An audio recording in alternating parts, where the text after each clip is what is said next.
Welcome to future with SSC classes. जैसा कि आप लोगों को पता होगा कि मैं डेली 12 बजे आपके लिए एसएससी जीडी की क्लास लाती रहती हूँ, और अगर आप लोग एसएससी सीजीएल या सीएचएसएल की तैयारी कर रहे हैं तो सीजीएल की प्लेलिस्ट देख सकते हैं। चलिए देखते हैं आज का क्वेश्चन। निम्नलिखित में से किस स्थान पर मानसून के मौसम में सबसे कम वर्षा होती है? Which of the following places receives the least rainfall during the monsoon season? A. Kerala, B. Assam, C. Rajasthan, D. Meghalaya. इसका सही जवाब है राजस्थान। भारत में मानसून के बारे में और कुछ बातें। भारत में मानसून के मौसम में सबसे कम वर्षा राजस्थान के जैसलमेर जिले के रुड़ेली में होती है। यहाँ सालाना औसतन 8.3 सेंटीमीटर बारिश होती है। भारत में कम बारिश होने वाले कुछ और स्थान: लद्दाख की राजधानी लेह, गुजरात का कच्छ, मध्य प्रदेश का बालागीर क्षेत्र। इन जगहों पर कम बारिश होने की वजह: लेह हिमालय पर्वतमाला के पास है जो मानसून की हवाओं को रोकता है।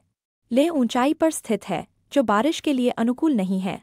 लेह एक शुष्क क्षेत्र है जहां बहुत कम नमी होती है। वहीं भारत में सबसे ज्यादा बारिश मेघालय के मौसिनराम में होती है। मौसिनराम पूर्वोत्तर भारत के पूर्वी खासी हिल्स जिले में है। यह शिलांग से 60.9 किलोमीटर दूर है। चलते हैं अगले क्वेश्चन पे। ऊलोंग का एक प्रकार है।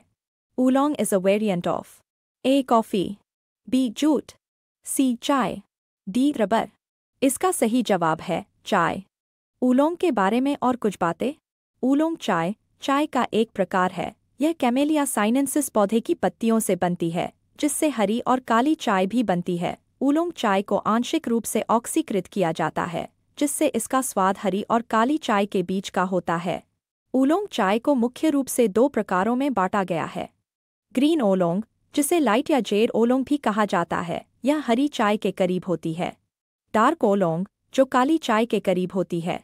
चलते हैं अगले क्वेश्चन पे। राज्यसभा में अधिकतम कितनी सीट होती है? What is the maximum number of seats in Rajya Sabha? A. 233, B. 245, C. 250, D. 230। इसका सही जवाब है 250। संविधान के अनुच्छेद 80 में राज्यसभा के सदस्यों की अधिकतम संख्या 250 निर्धारित की गई है, जिनमें से 12 सदस्य राष्ट्रपति द्वारा नाम निर्देशित किए जाते हैं और 238 सदस्य राज्यों के और संघ राज्य क्षेत्रों के प्रतिनिधि होते हैं। चलते हैं अगले क्वेश्चन पे। एक मानक आइस हॉकी टीम में जब ओवरटाइम या पेनल्टी नहीं होती है, एक खेल के दौरान कितने खिलाड़ी होते हैं? How many players does a standard ice hockey team have during a game when there is no overtime or penalties? A. 7, B. 6, C. 4, D. 5। इसका सही जवाब है 6। आइस हॉकी के बारे में और कुछ बातें। आइस हॉकी के एक मानक खेल में जब ओवरटाइम या पेनल्टी नहीं होती तो एक टीम में 6 खिलाड़ी होते हैं: एक गोलटेंडर, 3 फॉरवर्ड, 2 डिफेंसमैन। खेल के दौरान रुकावट के समय टीमें खिलाड़ियों को बदल सकती है। आइस हॉकी स्केट्स पहनकर खेला जाने वाला खेल है। इसका मकसद विरोधियों के गोल में हॉकी स्टिक से एक पक, रबर डिस्क, डालकर गोल करना होता है। आइस हॉकी आइस रिंक पर खेला जाता है, जिसे 3 जोन में बांटा गया है: defensive zone, neutral zone, offensive zone. चलते हैं अगले क्वेश्चन पे।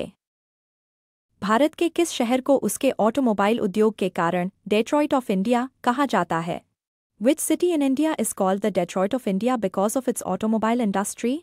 A. Chennai, B. Pune, C. Mumbai, D. Bengaluru। इसका सही जवाब है चेन्नई। चेन्नई को भारत का डेट्रॉइट कहा जाता है। यह शहर ऑटोमोबाइल उद्योग के लिए जाना जाता है और यहाँ कई प्रमुख ऑटोमोबाइल कंपनियां हैं। उद्योग से जुड़ी कुछ खास बातें। चेन्नई में ऑटोमोबाइल उद्योग का सबसे बड़ा केंद्र है। चेन्नई में भारत के ऑटोमोबाइल उद्योग का 1/3 से ज्यादा हिस्सा है। चेन्नई में फोर्ड, हुंडई, रेनॉल्ट, निसान और एमबीडब्ल्यू जैसी प्रमुख कंपनियां हैं। चेन्नई के आसपास 60 किलोमीटर के ऑटोमोटिव कॉरिडोर में कई बड़ी मोटर कंपनियां हैं। चेन्नई के आसपास चेन्नई पोर्ट, कट्टुपल्ली शिपयार्ड और एन्नोर पोर्ट जैसे 3 प्रमुख बंदरगाह हैं। अवाड़ी में सैन्य संबंधी वाहनों के उत्पादन के लिए भारी वाहन कारखाना HVF है। चेन्नई को एशिया का डेट्रॉइट भी कहा जाता है। अमेरिकी शहर डेट्रॉइट को ऑटोमोबाइल उद्योग का केंद्र माना जाता है। चलते हैं अगले क्वेश्चन पे। लोक नृत्य खोरिया निम्नलिखित में से किस राज्य से संबंधित है? Folk dance Khoria is related to which of the following states? A Maharashtra, B Assam, C Paschim Bengal, D Haryana. इसका सही जवाब है हरियाणा। खोरिया नृत्य के बारे में और कुछ बातें। खोरिया नृत्य भारत के हरियाणा राज्य से जुड़ा है। यह एक पारंपरिक लोक नृत्य है। खास तौर पर कटाई के मौसम और अन्य उत्सवों के दौरान महिलाएं इसे करती है। हरियाणा के कुछ और लोक नृत्य ये है: झूमर, फाग, डफ, धमाल, लूर, गुग्गा, खोर, गागोर। चलते हैं अगले क्वेश्चन पे। निम्नलिखित में से कौन सा संगठन अंतर्राष्ट्रीय व्यापार को नियंत्रित करता है? Which of the following organizations regulates international trade? A. UNESCO, B. विश्व व्यापार संगठन, C. अंतर्राष्ट्रीय मुद्रा कोष, D. यूनिसेफ। इसका सही जवाब है विश्व व्यापार संगठन। विश्व व्यापार संगठन WTO के बारे में और कुछ बातें। विश्व व्यापार संगठन WTO अंतर्राष्ट्रीय व्यापार को नियंत्रित करने वाला संगठन है। यह अंतर्राष्ट्रीय व्यापार के नियमों को देखने वाली एकमात्र अंतर्राष्ट्रीय एजेंसी है।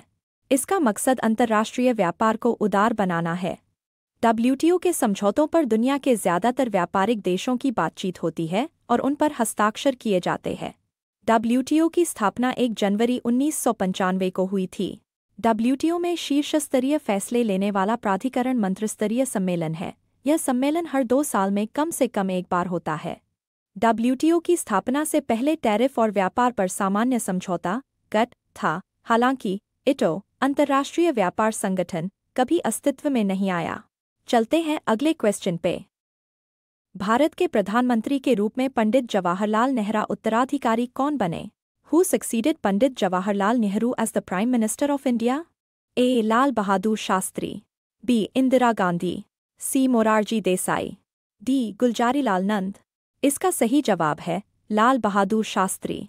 पंडित जवाहरलाल नेहरू के बाद लाल बहादुर शास्त्री भारत के प्रधानमंत्री बने। लाल बहादुर शास्त्री ने 9 जून 1964 से 11 जनवरी 1966 तक प्रधानमंत्री के तौर पर कार्य किया। नेहरू की मृत्यु के बाद लाल बहादुर शास्त्री ने प्रधानमंत्री पद संभाला था। नेहरू की बेटी इंदिरा गांधी लाल बहादुर शास्त्री के बाद देश की पहली महिला प्रधानमंत्री बनी।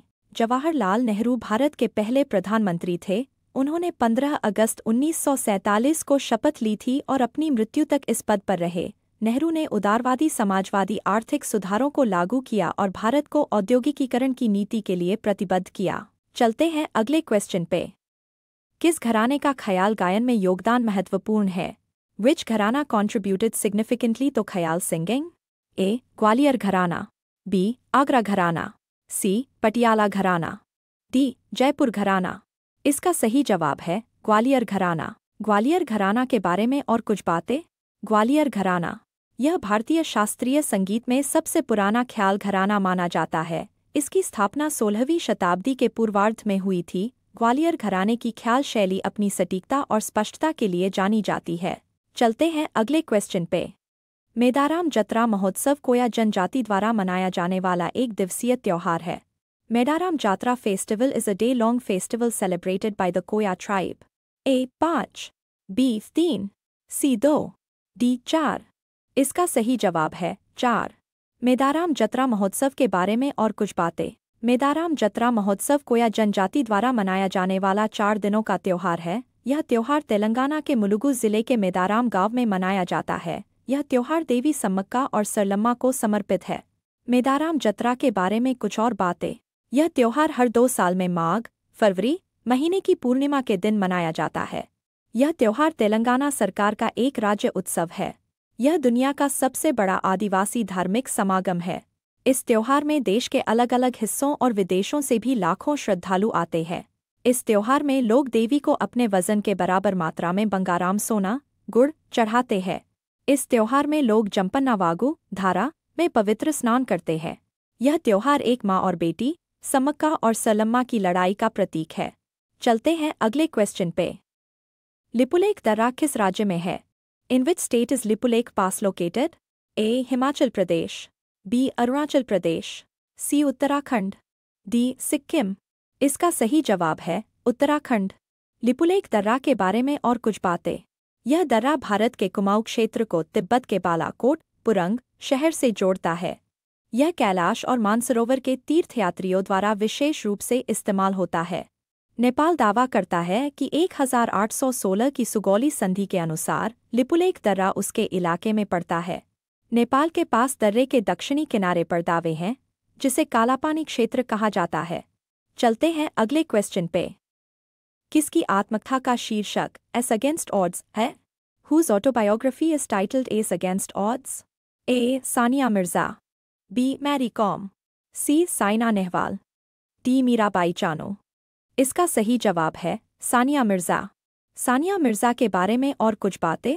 भारतीय टेनिस खिलाड़ी सानिया मिर्जा की आत्मकथा का शीर्षक एस अगेंस्ट ऑड्स है। यह किताब साल 2016 में आई थी। सानिया ने अपने पिता और गुरु इमरान मिर्जा और खेल पत्रकार शिवानी गुप्ता की मदद से यह किताब लिखी है।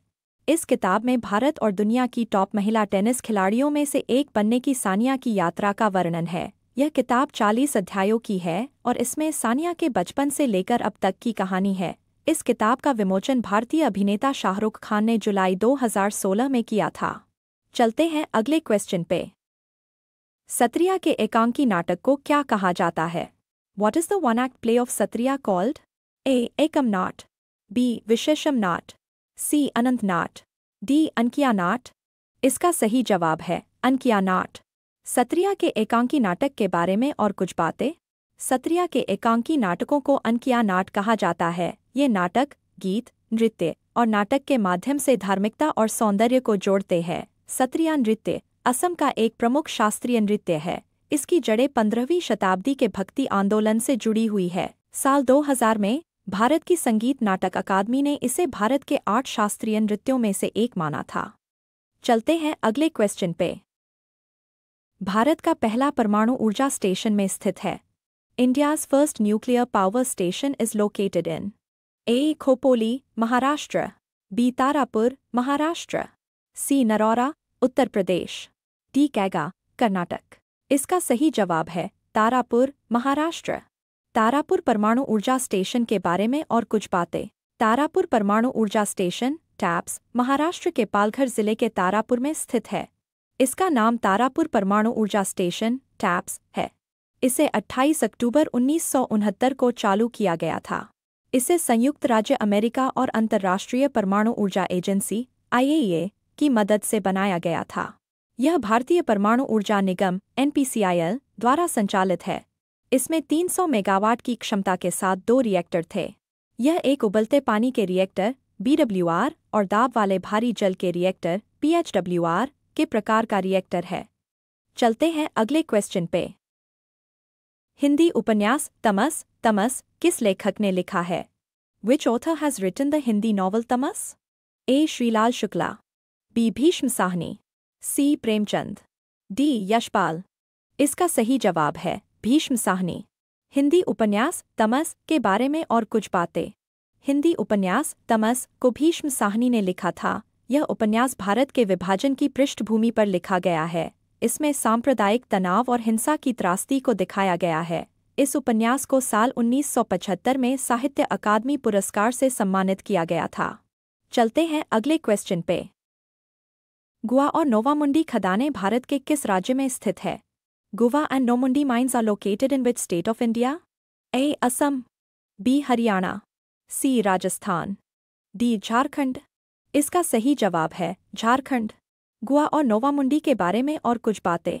गुआ और नोवामुंडी खदानें भारत के झारखंड राज्य में स्थित है।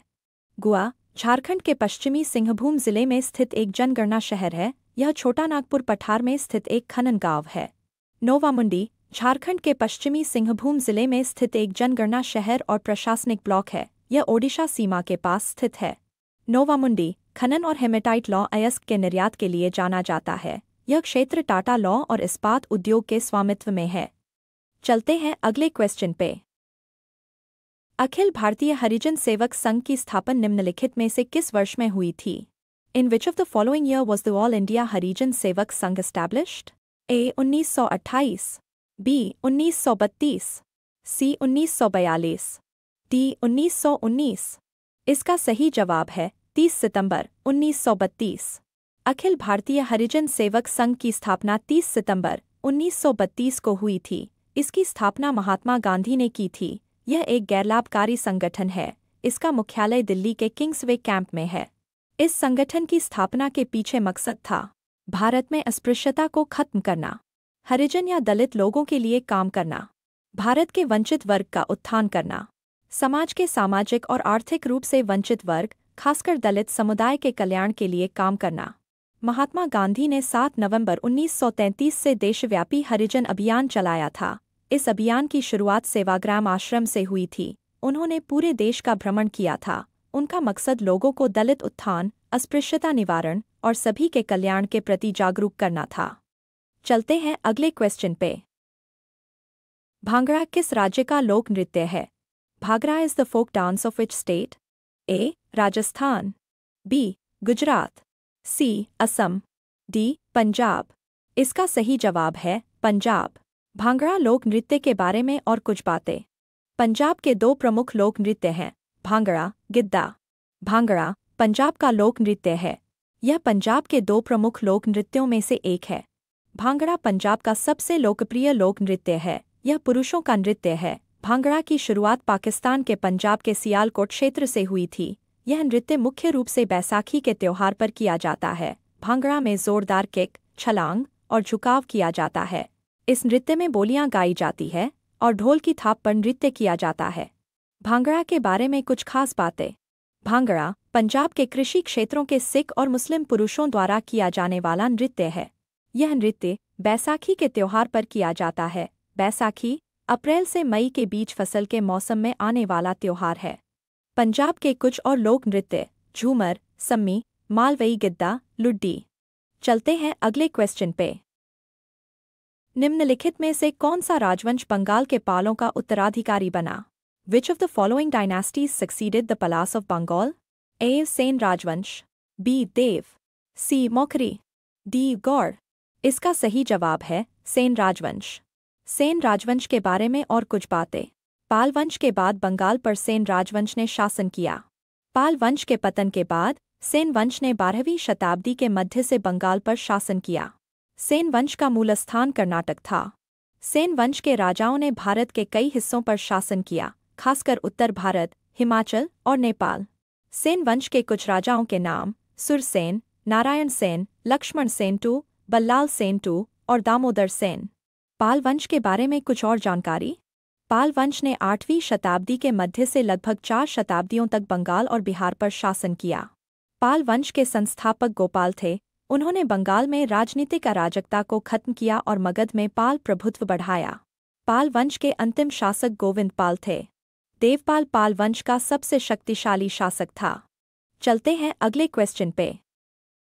2025 में G20 की मेजबानी कौन कर रहा है? Who is hosting the G20 in 2025? A. Philippines, B. Australia, C. Japan, D. दक्षिण अफ्रीका। इसका सही जवाब है दक्षिण अफ्रीका। G20 2025 के बारे में और कुछ बातें। 2025 में G20 की मेजबानी दक्षिण अफ्रीका को सौंपी गई है। जी के इतिहास में पहली बार इतने लंबे समय तक ग्लोबल साउथ द्वारा इस फोरम की अध्यक्षता की गई है।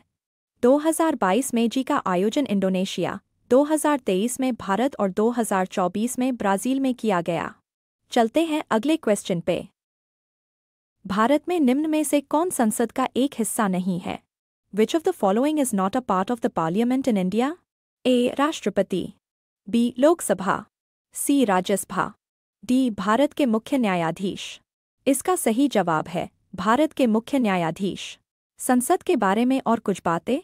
भारत में ये संसद का हिस्सा नहीं है। उपराष्ट्रपति, राज्य विधानसभाएं, भारत के मुख्य न्यायाधीश, मंत्रिमंडल।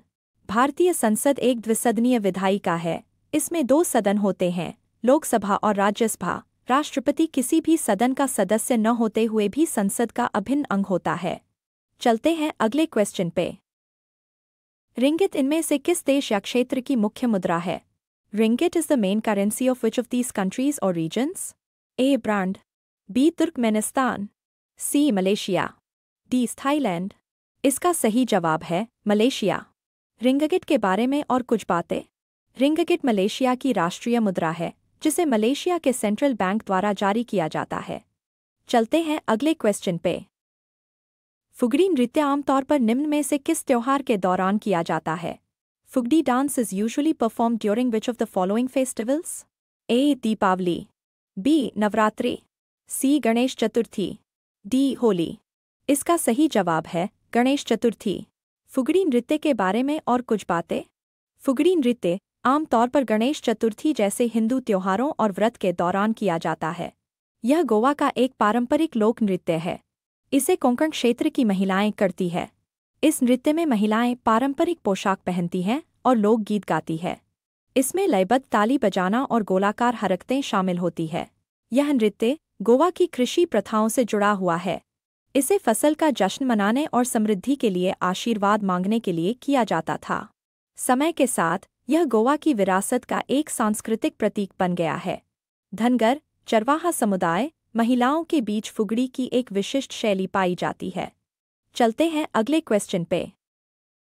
वेल्लोर में सिपाही विद्रोह किस वर्ष हुआ था? In which year did the sepoy mutiny take place in Vellore? A. 1806 ईस्वी, बी. 1795 ईस्वी, सी. 1856 ईस्वी, डी. 1824 ईस्वी। इसका सही जवाब है 1806 ईस्वी।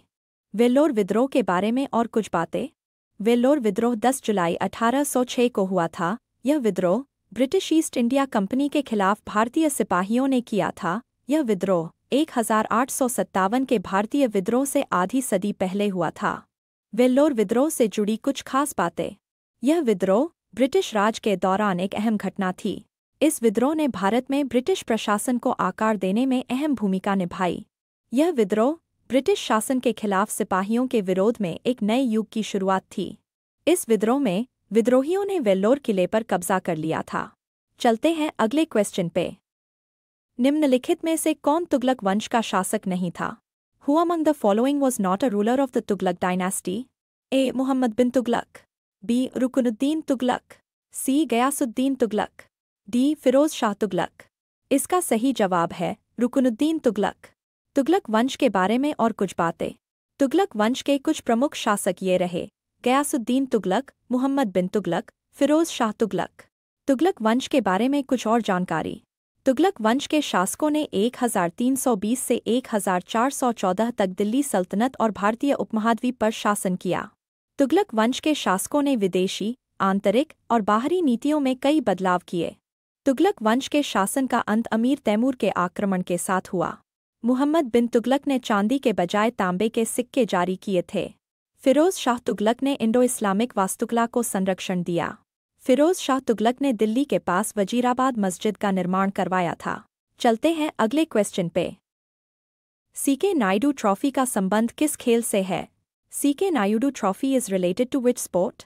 ए. Cricket, B. Football, C. Basketball, D. Handball. इसका सही जवाब है cricket. CK Naidu trophy cricket से जुड़ी एक घरेलू क्रिकेट चैंपियनशिप है। यह ट्रॉफी भारत के पहले टेस्ट क्रिकेट कप्तान कर्नल सीके नायडू के नाम पर रखी गई है।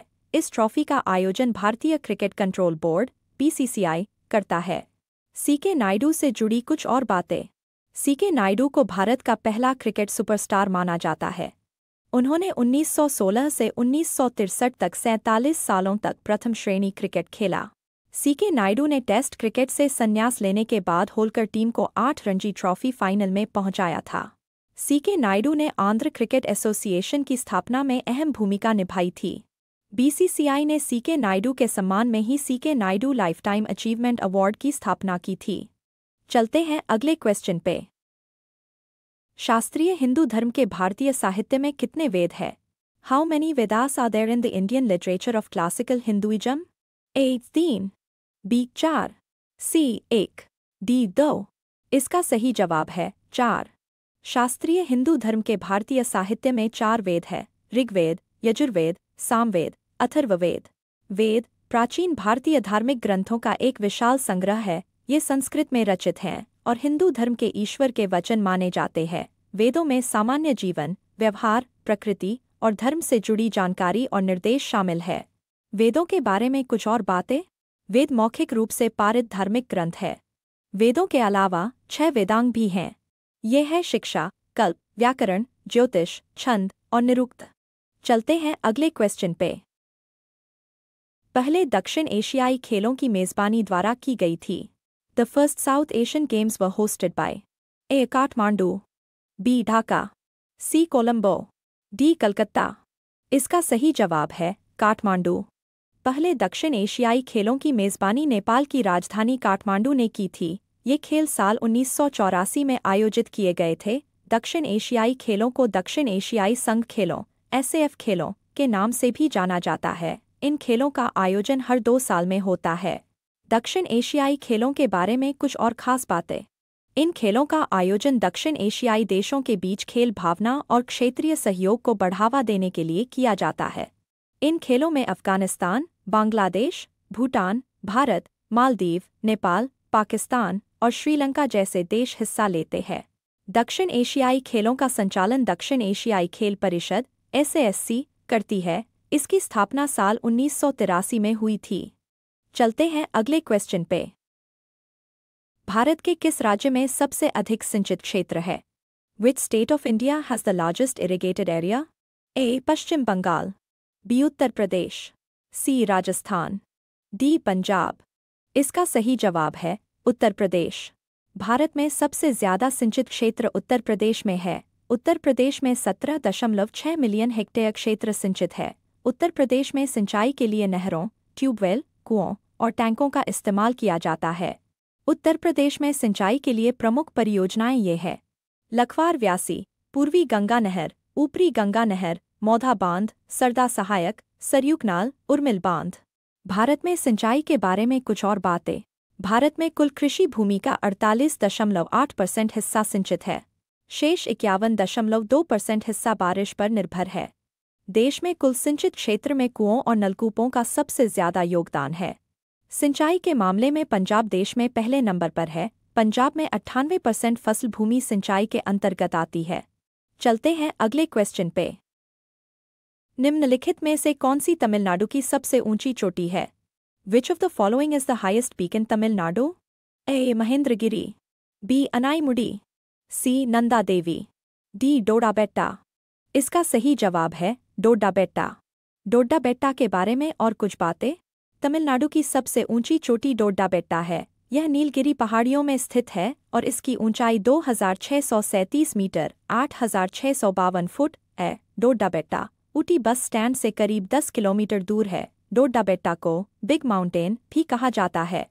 नीलगिरी पहाड़ियाँ पश्चिमी घाट का हिस्सा है। ये पहाड़ियाँ कर्नाटक, केरल और तमिलनाडु राज्यों के त्रिजंक्शन पर स्थित है। नीलगिरी पहाड़ियों का नाम इन पहाड़ियों के शोला वनों में पाए जाने वाले नीलकुरुंजी फूलों बैंगनी नीले फूल के नाम पर रखा गया है। चलते हैं अगले क्वेश्चन पे। भारत में अब तक कितनी बार आर्थिक आपातकाल घोषित की गई है? How many times has economic emergency been declared in India so far? A. 4 बार, बी. 5 बार, सी. कभी नहीं, डी. 1 बार। इसका सही जवाब है कभी नहीं। भारत में अब तक कभी भी वित्तीय आपातकाल नहीं लगाया गया है। हालांकि भारत में 3 बार राष्ट्रीय आपातकाल लगाया गया है। 26 अक्टूबर 1962 से 10 जनवरी 1968 के बीच भारत चीन युद्ध के दौरान, 3 दिसंबर 1971 से 21 मार्च 1977 के बीच भारत पाकिस्तान युद्ध के दौरान, 25 जून 1975 से जनवरी 1977 के बीच आंतरिक अशांति के कारण। राष्ट्रपति आंतरिक या बाहरी खतरे या वित्तीय संकट की स्थिति को राष्ट्र के लिए खतरा मानने पर आपातकाल की घोषणा कर सकते हैं। आपातकाल की घोषणा के बाद इसे दोनों सदनों द्वारा अनुमोदित किया जाना होता है। भारतीय संविधान के अनुच्छेद 352 में राष्ट्रीय आपातकाल का उल्लेख है। चलते हैं अगले क्वेश्चन पे। 2011 की जनगणना के अनुसार अरुणाचल प्रदेश जनसंख्या घनत्व कितना है?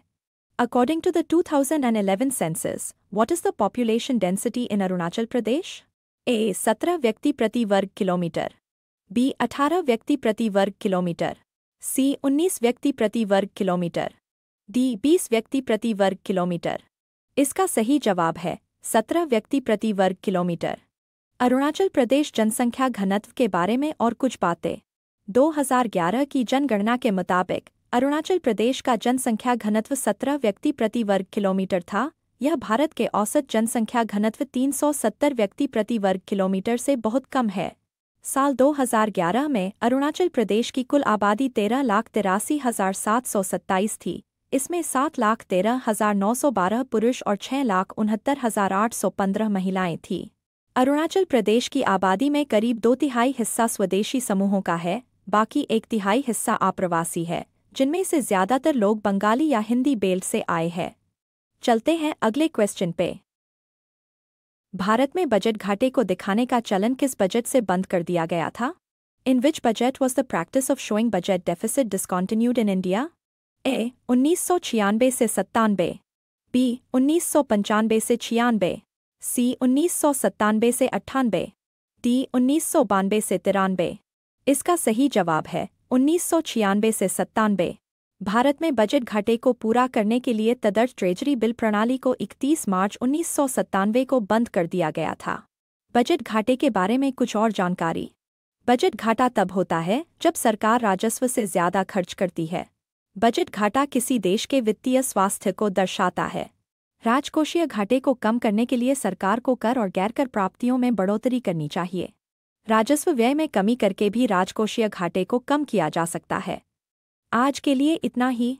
मैं मिलूंगी न्यू वीडियो में न्यू क्वेश्चन के साथ। तब तक के लिए आप अपना तैयारी करते रहिए। Thanks for watching.